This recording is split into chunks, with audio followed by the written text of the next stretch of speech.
Salut à tous, bienvenue pour une nouvelle vidéo avec Alex. Salut Alex. Salut Antoine. Ça faisait longtemps. Eh ouais. Alors Alex est venu gentiment nous présenter sa nouvelle voiture. Donc la Clio c'est terminé. La Focus RS c'est terminé, prématurément je trouve, mais c'est terminé. Et pour un truc encore plus radical, plus pistard encore que la Focus. Donc une M2 compétition. F87 si je ne m'abuse. Oui, on peut dire F87 voilà. Effectivement.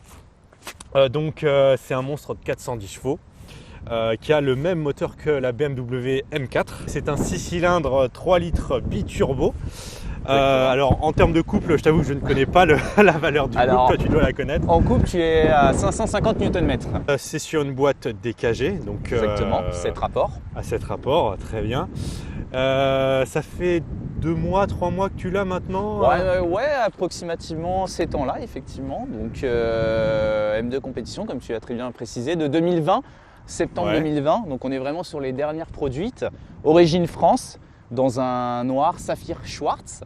D'accord. C'est vrai que j'ai assez longuement hésité à la prendre potentiellement en bleu Long Beach, mais finalement je suis parti sur le noir parce que c'est vrai que… Est-ce qu'effectivement on en a parlé de la couleur, parce que bon, je savais qu'il allait sur une M2, j'avais gardé le secret et moi à chaque fois je disais ouais non c'est en bleu, c'est beaucoup plus beau. Et c'est vrai que quand je vais répéter ce que je disais juste avant le vlog, c'est que sur les photos en noir je la trouvais ouais c'est un peu banal, c'est passe-partout machin, mais quand je l'ai vu arriver dans mon rétro, parce qu'on s'est retrouvé un peu avant le vlog, je l'ai reconnu direct et je peux vous avouer qu'en vrai c'est beaucoup plus agressif et je trouve que malgré tout ça lui va bien, même si quand même le bleu est un peu au-dessus quoi. Mais ça reste très beau, je trouve que ça reste très beau. En fait, moi je trouve que quand elle est en bleu, elle fait un peu plus jouet, alors que là, elle fait vraiment beaucoup plus virile. Je dois reconnaître qu'on a pris une claque quand on a été la chercher. En fait, on a trouvé que quand on a été la récupérer, ça faisait un peu voiture de grand entrepreneur et compagnie, mec sérieux, ça faisait pas trop passionné. Et c'est vrai que ça me dérangeait un petit peu au début, tu vois. Mais au final, je m'y suis habitué et je pense que je ne reviendrai pas en arrière, tu vois, si j'avais à choisir entre les deux couleurs. Ok. Non, mais c'est vrai que full black comme ça, je trouve que ça a quand même beaucoup de gueule. Ça change de la Focus qui était avec une couleur très exotique. Oui, en vert pomme contre du noir comme ça, effectivement. Alors c'était une première main, donc la voiture a un petit peu moins de 20 000 km. Donc pour moi c'était important qu'elle soit en origine France pour avoir déjà pour commencer tout l'historique, parce qu'en Allemagne c'est un petit peu compliqué. Sur l'ordinateur de bord pas de souci, mais quand il s'agit de facture print c'est plus complexe. Et je voulais aussi le plaisir d'avoir les notices en France. C'est bête à dire, la documentation et tout, le plaisir d'avoir mon petit book. Franchement, moi, ce côté un peu passionné, j'adore ces trucs-là. Donc voilà, l'importance de l'avoir en origine France. Sinon, c'est vrai qu'au niveau des éléments distinctifs, par rapport à une série 2 classique, elle est bodybuildée. On voit bien le bouclier à l'avant qui est complètement… Tu fais bien de le mentionner parce qu'au-delà du fait qu'elle soit bodybuildée, ce qui est marquant sur les M2 compétition, ce sont surtout les écopes, les écopes, effectivement. Le bouclier avant qui est beaucoup plus agressif avec des lignes qui sont très droites et très tracées, tout simplement. On a le rappel du M2 à l'avant, également au niveau des ouïes. Tac. Et à l'arrière, encore un rappel du M2 compétition. Donc, c'est vrai que ça reste, en termes de couleur, ça reste sobre, effectivement. Mais on a effectivement aussi 4 sorties. 4 sorties, effectivement, tu fais bien de le souligner.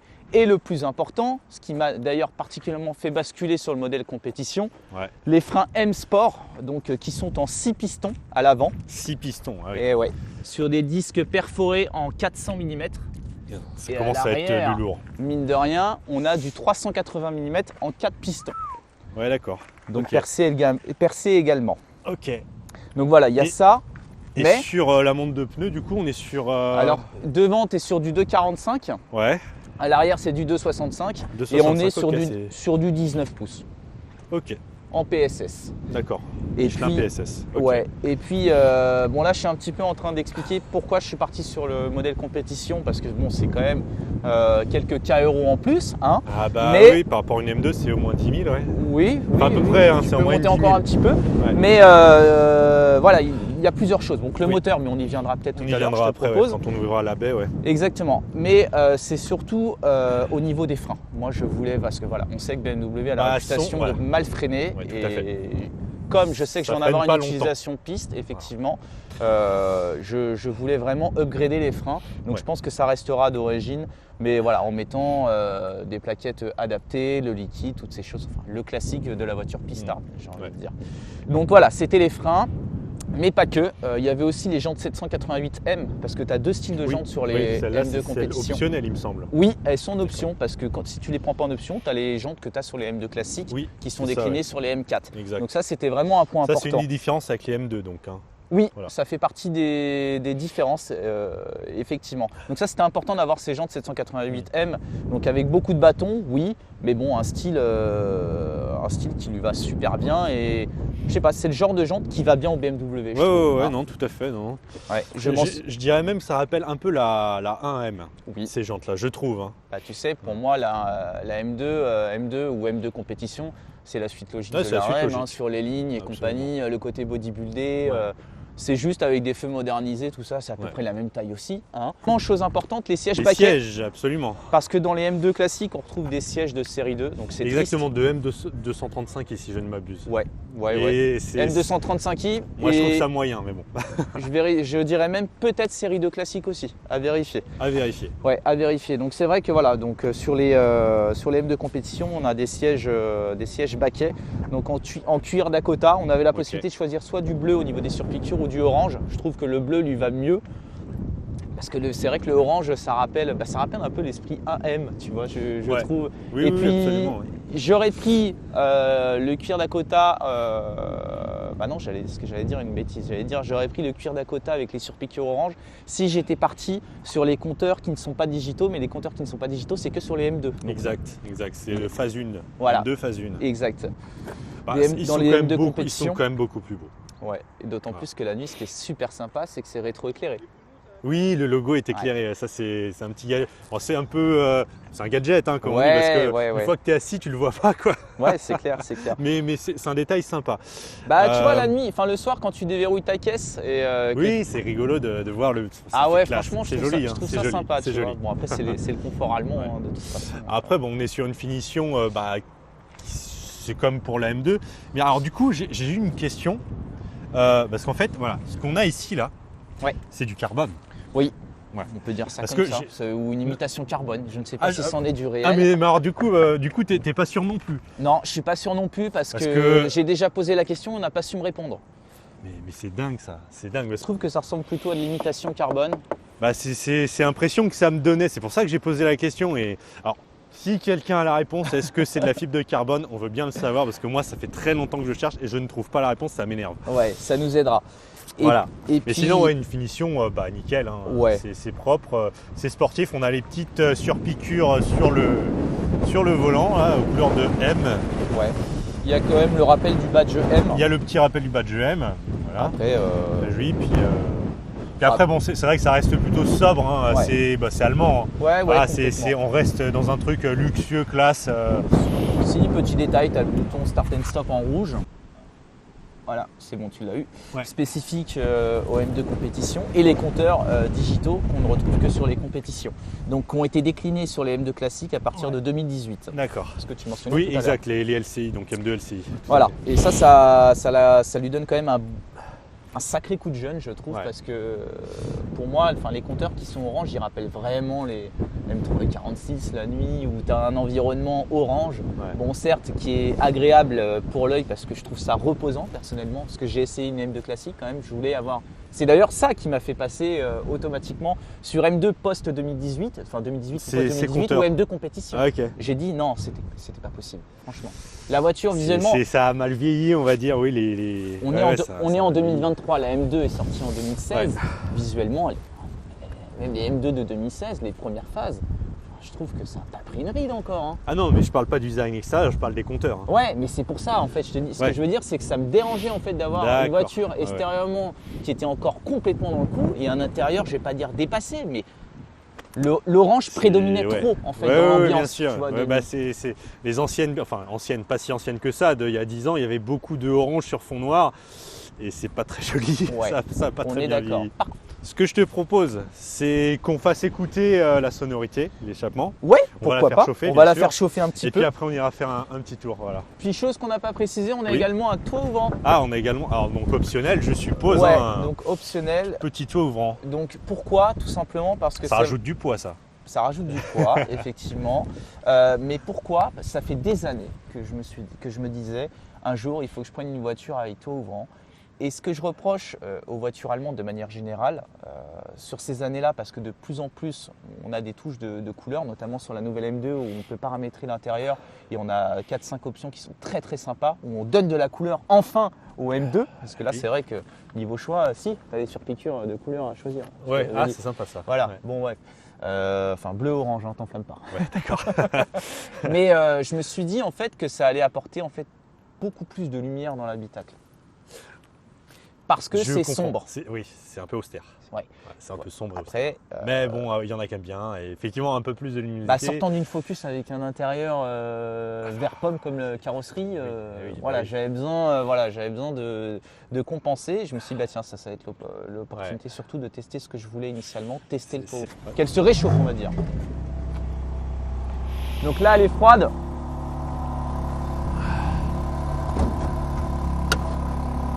Mais dès que tu la démarres… Ça rentre bien quand même. Ouais, ça va. Parce que voilà, c'est ce qu'on disait encore une fois, c'était hors vlog, on disait, on reprochait aux M2 compétition du coup d'avoir le même système d'échappement que les M4 et qui sonne moins bien que les M2. Et oui. Déjà parce que les M2 compétition sont FAPés. Oui. Mais aussi parce qu'on est en biturbo, alors que les M2 classiques sont en turbo simple. Et puis à l'arrière sur les compétitions, tu as une grosse gamelle qui est visible malheureusement. Oui, qui est par en dessous. Ouais. Et c'est pas très… visuellement c'est pas joli. Et puis joli. Ça couvre quand même beaucoup le bruit extérieur, je trouve. Ouais, ok. Alors ce moteur, on peut peut-être en parler un petit peu, Antoine? Oui, donc vas-y, dis-moi ce que tu sais dessus. Tu as fait un très bon résumé en début de vidéo, donnant les bonnes caractéristiques. Donc on est sur le S55 comme tu le précisais des M4, mais également au lieu du M3. N55 des M2. Au lieu des N55 qui sont en turbo simple. Donc S55 égale biturbo. Oui. Et automatiquement quelque chose qui se reconnaît visuellement, c'est la barre anti-rapprochement. Ouais, magnifique. Ouais. Magnifique. Donc à base de fibre de carbone.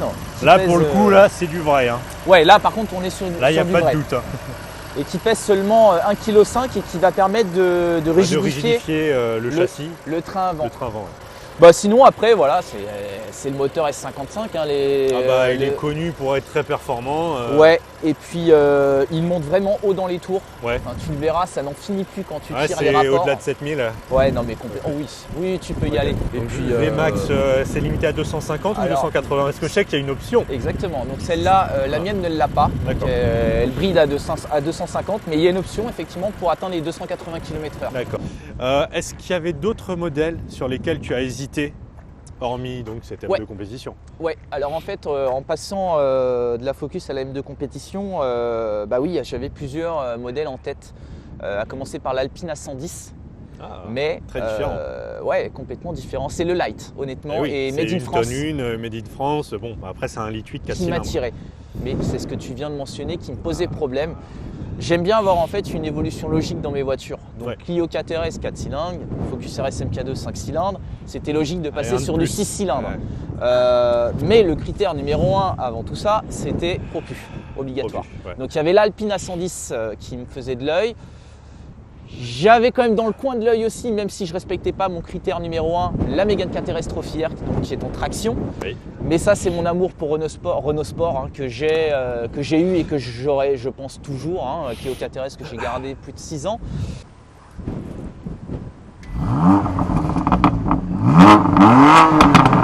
Ah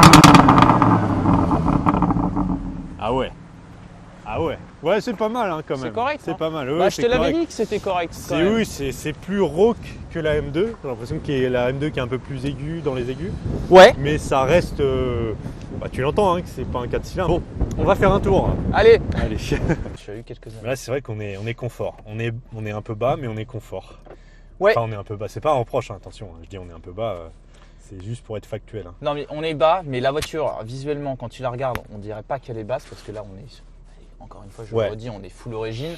Mais je peux t'assurer que malheureusement, elle frotte beaucoup d'endroits. Et bienvenue au club. Hein. Et je suis très précautionneux avec mes voitures. Je fais très attention. Non, mais je sais bien, mais à un moment, tu peux pas. T'es obligé de frotter. J'ai beau prendre parfois les Dodan et compagnie en travers, non, ça. Alors, petite chose qu'on peut dire, c'est que tu as deux modes paramétrables. Oui. Donc M1 et M2. Donc ça, c'est sur le volant. Donc ça, c'est des personnalisations de mode de conduite. Voilà. Exactement.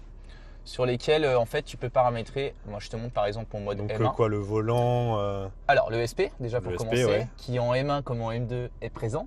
D'accord. Clairement, je joue pas avec ça. Ouais, pour le moment, on va dire. Moi, ce que j'ai constaté entre l'efficient et le sport ou sport plus, c'est la sensibilité au niveau de l'accélérateur. C'est flagrant. D'accord. À peine tu effleures que tu sens un petit à-coup en mode sport plus. Donc, tu as la possibilité de paramétrer ça. La direction qui est plus ou moins dure, donc confortable, sport ou sport plus. Donc tu as ça et puis tu as la boîte de vitesse. Donc tu as 6 modes. Donc les D1, D2, D3, bah, c'est tout simplement en fait automatique. Okay. Et tout ce qui est S, c'est séquentiel. Donc séquentiel, palette au volant. Exactement, c'est ça. Donc S1, c'est le mode le plus souple pour le confort. S2, ce sont des passages sportifs. Et S3, ce sont les passages les plus rapides et qui procurent en plus de ça un à-coup. Un à-coup, ok. Enfin, qui est plus constaté sur le mode S3 que S2 et S1. Sympa. Et tu vois, tu peux régler tes crans de dureté ici. Ce qui fait que là, tu vois, par exemple, on est en mode D1 sur le tableau de bord. Et ben regarde, là, je peux monter mes crans de dureté. Ok. Donc là, tu seras sur quelque chose qui est moins souple. D'accord. Tu le constateras de toute façon. Ok. Et puis, un compteur digital où on a la température d'huile. Hein. Ça, c'est agréable d'avoir ça. Bah ouais, quand on fait de la piste, on veut savoir où est-ce qu'on en est. Ouais, ou pas que. C'est vrai, totalement. Oui, pour surveiller. Mais aussi quand la voiture est froide, avant de faire les premières accélérations. Voilà, moi, j'aime bien atteindre les 90 degrés. Oui, avant d'augmenter le rythme. Ah ouais. Et c'est marrant parce que je parle de beaucoup de choses, c'est ma première allemande et c'est vrai que je goûte un petit peu à tout ce qui est confort. C'est vrai qu'il y a des choses qui sont qui me font un peu rire, comme par exemple les sièges chauffants. T'as une super BMW, modèle compétition et compagnie, t'as les sièges chauffants. Quoi. Enfin, bon. Pourquoi pas, après c'est la rigueur allemande, hein, j'ai envie de dire. Mais du coup, il y a les sièges chauffants aussi. Après, il y a quelque chose de confort qui sont agréables à la conduite, comme par exemple avoir les limitations de vitesse qui sont affichées. Ouais. Bon, je te propose qu'on aille rouler un petit peu. Allez, c'est parti. Allez, on y va. Donc c'est très bien insonorisé. Hein. Ouais. Bah après voilà, c'est une voiture de sport, mais qui se veut luxueuse tout de même.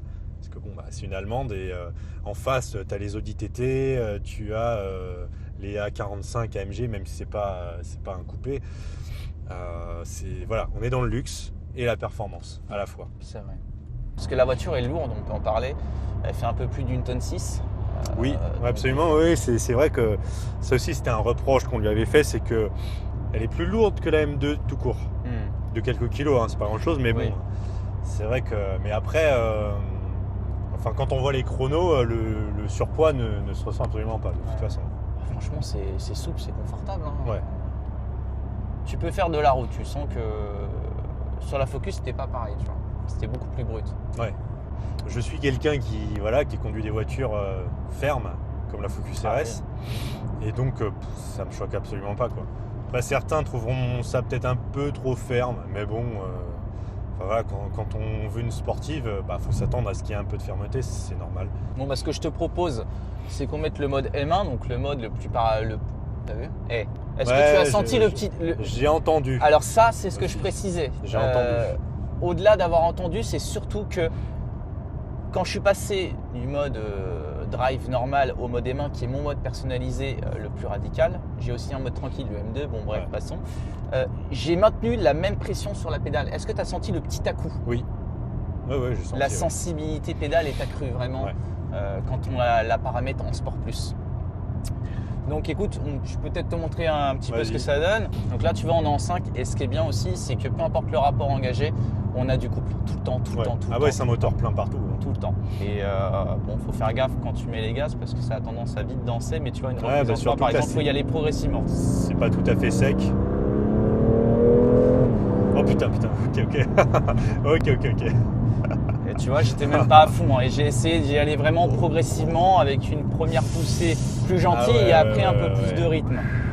Et tu vois, c'est ça qui est incroyable avec cette voiture, c'est qu'elle a... On va prendre à gauche. À gauche. C'est qu'elle a certes que, entre guillemets, 410 chevaux, mais je trouve que niveau sensation, ça envoie du loin. Ouais, non, c'est violent. Allez. L'objectif, c'est que tu vois un petit peu quand même ce que ça donne. Ouais. J'avoue, je suis... Mais tu vois, niveau tenue de route, c'est excellent. Ouais, ça tient. Bon, là, heureusement, c'est à peu près sec. Pas tout à fait sec, mais à peu près. Et tu sais, là, quand j'accélère, je mets 20% de pédale. Hein. Ouais, heureusement. Ah oui. Et là, quand tu mets pied tôle, ça part. Ouais. Tu vois, freinage, là, ouais, non, ça freine bien. 20-30%. Oui. Mais on sent que la voiture est très précise. Ouais. Et ça, c'est super agréable. Ouais, tu peux la placer où tu veux en entrée. Ouais. Et puis, elle est lourde, 1 tonne 6 et quelques, comme on le précisait, mais il y a tellement de couple que tu as la sensation qu'elle est légère quand tu arsouilles un petit peu. Après, quand tu roules en ville tout doucement comme ça, tu les sens, les 1 tonne 6. Vraiment. Ouais. Vraiment. Enfin, je trouve personnellement. Tu vois, là, la M2 Compète, c'est pas mon... Il est un peu au-dessus, là. C'est pas mon daily. Moi, je roule avec une 208 tous les jours. Et quand je récupère la M2, c'est vrai que ça me choque quand je fais des manœuvres et compagnie. Vraiment. Ah ouais. Ouais, tu sens que c'est lourd.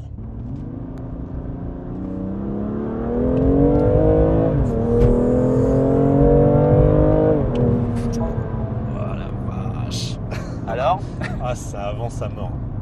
Ah, ça avance plus que la Focus RS. Enfin, c'est la sensation que ça me donne, c'est que ça avance plus. Alors attention. Après, je suis passager, encore une fois. Voilà. Oui. Quand on n'est pas au volant et qu'on est passager, les sensations sont pas les mêmes.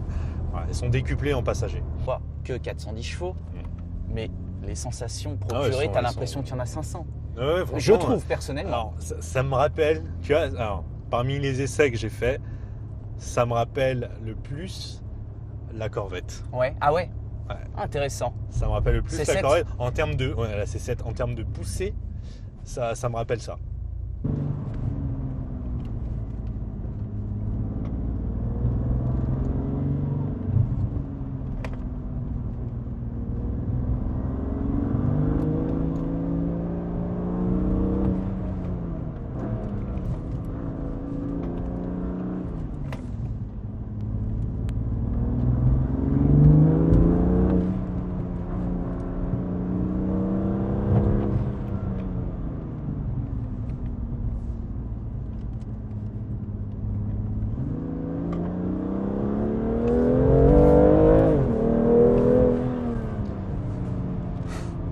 C'est vrai que ça marche quand même. Ah, ça marche très bien. Bon, ce que je voudrais dire, c'est qu'elle consomme beaucoup, je trouve. Ah oui, c'est vrai qu'on n'a pas parlé de consommation, c'est vrai que c'est un sujet bon. Ouais. Alors, sur le papier en mixte, c'est bidon le mixte. Ils annoncent du 10 litres. C'est clairement pas. Moi, je suis plus autour de 12 litres. Ça reste. Ouais, ça mais j'ai pas le pied lourd avec la M2 Compète, tu vois. Je l'avais plus avec la Focus, je trouve. Bon, c'est aussi parce que je connais moins la voiture, mais tu as l'impression de passer ton temps à la pompe. Après, il faut dire qu'on est sur un petit réservoir. Ah oui, alors ça c'est vrai que par contre, c'est vraiment un point négatif, je trouve, c'est la taille du réservoir. Parce que là, tu es dans une voiture sportive de plus de 400 chevaux et tu as 52 litres. Tu l'as dit. Je dis pas de bêtises, 52 litres. Donc si tu consommes 12 litres, tu vas pas aller très loin en fait. Tu vas faire quoi, 400 bornes 12 litres, c'est ma consommation et moi j'ai pas le pied lourd, tu vois. Ouais. Donc si tu as un peu le pied lourd, certainement tu peux rajouter 2-3 litres de plus. Ça va vite. C'est la même autonomie que la Focus RS. Parce qu'on a le même réservoir et à peu près la même conso. Voilà, comme vous pouvez le constater malheureusement, dans les 17 tournants, on va pas pouvoir faire des miracles. Ah bon, c'est comme ça. Après, voilà, c'est aussi une voiture, on peut le dire, qui fait partie de toutes celles qui sont bonnes à tout faire. Voilà, donc on parle de piste, mais aussi on parle de vie de tous les jours. On peut aller en ville avec, on peut faire ses courses avec, on peut partir en vacances avec. Non, puis t'as un coffre d'une taille raisonnable.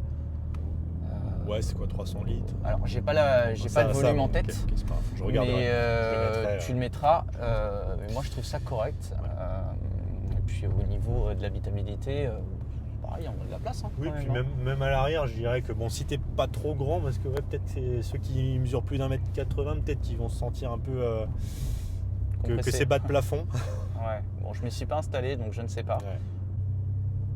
Moi, je pense qu'il y a l'effet propulsion qui joue beaucoup aussi sur le ressenti. Ouais. Parce que le ressenti, enfin, tu mets les deux voitures à côté, tu vois, ça te permet d'être fixé. Ouais, le ressenti est quand même un bon indicateur, mais il peut être faussé. À ce propos, le 100 à 200, on est autour de 10 secondes, un peu en dessous. Oui, c'est ça. Un peu en dessous, légèrement. Exactement, ouais, c'est ça. Ok. C'est vrai que moi, je suis plus dans les entre 11 et 12. Là, tu vois, reprise en 4 par exemple, tu vois, ça part bien quand même. Ça part bien, je suis progressif. Là, je suis à fond. Tu sens vraiment la différence. Ouais. Hein. Ouais. Parce que quand je te disais que j'étais progressif, je mettais un petit. Ouais, bon. Derrière, avec ça, c'est rien. De base, il a cru quoi? Ouais, non, je pense que c'est une série 1 classique. Oui, bah oui, c'est pas. Ça se voit. Ça se voit.